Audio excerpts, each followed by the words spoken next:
My name is Gavin Evans, and this is my review for The White Lotus Season 2, and this will be a spoiler-filled review, so if you haven't seen it, go and watch it, then come back and watch this review, because I will be going in depth.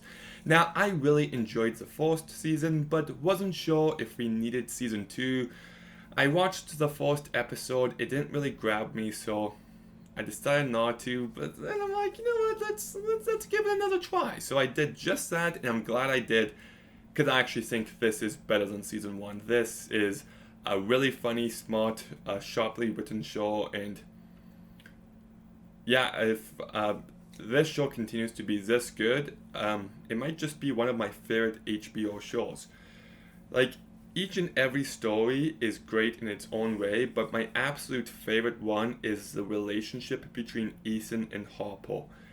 The way that these two individuals progress and the way their relationship escalates, I found it to be very effective. Like, reminded me of Phantom Thread in some ways, and it kind of left on a very haunting note, and it explores just insecurities and lack of trust in such a compelling fashion. And on top of that, I love how even by the end of this season, we don't get specific answers. And a part of me is just like, did Harper plan everything out? Because she got what she wanted in the end. So yeah, I thought the escalation of this plot was just really great. Cameron and Daphne were also very well developed characters. And then you've got everything with Albie's family, and I love how his dad wants to change, but his course is that he just can't. He tries as hard as he can to be a better man this entire season, that by the end it's become clear that he's still the same guy he's always been. I think the whole Lucia romance is pretty funny, how the dad hired a prostitute and how that prostitute starts dating his son. It's just some very awkward, cringy humor that worked for me. And I just love how if you look at the three generation of men here, you've got F. Murray Abrams' character who cheated on his wife, and how his son learned from him and became just like him, while his son learned from his dad and became the opposite of him and became a complete pushover. And I think there's lots of layers there.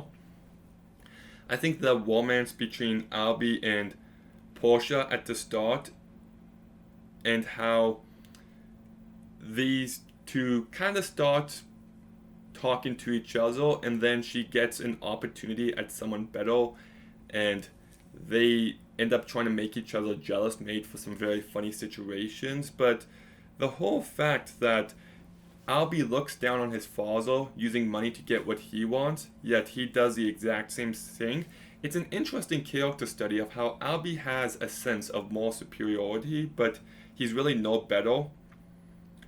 And like, he could have prevented this entire thing after him and Lucia get together the first night and just say, oh, I didn't agree to this.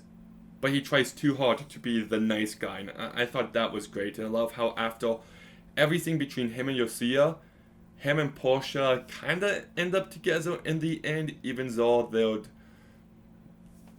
they're never going to last. And I thought Portia was a very great character as well. I love how at the start, she acts and looks insecure, but then this one dude gives her attention, and that just lifts her confidence. She starts looking great and just becomes a lot more appealing. And then by the end, she's back to her old self again. I just thought the way this character was written was very smart, and how her appearance tells a story, and how she'll definitely ditch Albie the first opportunity she gets. And she's just clearly desperate for any approval she can get.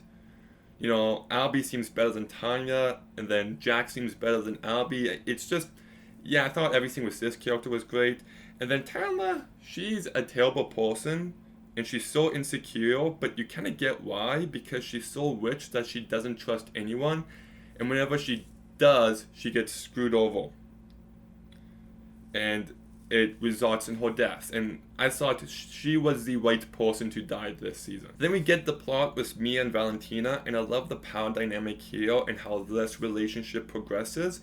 And yeah, I thought the way that this show balanced each of those storylines out was very compelling. Like I said, the Ethan and Hopper stuff was just spectacular, but everything was good, and I love how, even though this is not the intention of the showrunner, I think it's very fascinating to look at this show as a critique of relationships in a progressive society.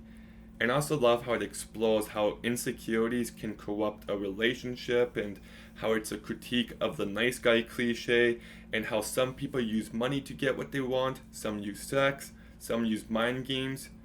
And it also explores some people's inability to change, and it does so in such a compelling fashion. So it makes this show feel very layered and very rich. All the characters have some sort of depth and nuance, and all the cast is really great. But let's talk about the standouts. First with Aubrey Plaza. I'm a huge fan of her, and this might be some of her best work. She's fantastic here. You've also got Will Sharp, who I thought was great, Haley Lou Richardson. Jennifer Coolidge might be my least favorite character as Tanya, but her performance is legitimately incredible. Samuna Tabasca as Lucia is great, and Adam DeMarco as Albie is really great. And the rest of the cast is also really good as well. Theo James, Megan Ferry as Daphne, Beatrice Granu as Mia, Sabrina, I'm not going to try to pronounce the last name, but the actress who played Valentina. F. Maury Abraham and Michael Impoli are really good. Tom Hollander, Lord Beckett, it was nice to see him. And Lee Wardell, really good. And it's a very well directed show. The sense of humor is great. There was many times that I laughed out loud. It also moves at such a great pace. My only real negatives is that it doesn't have a ton of staying power. I finished it yesterday, and I'm not thinking about it all too much today.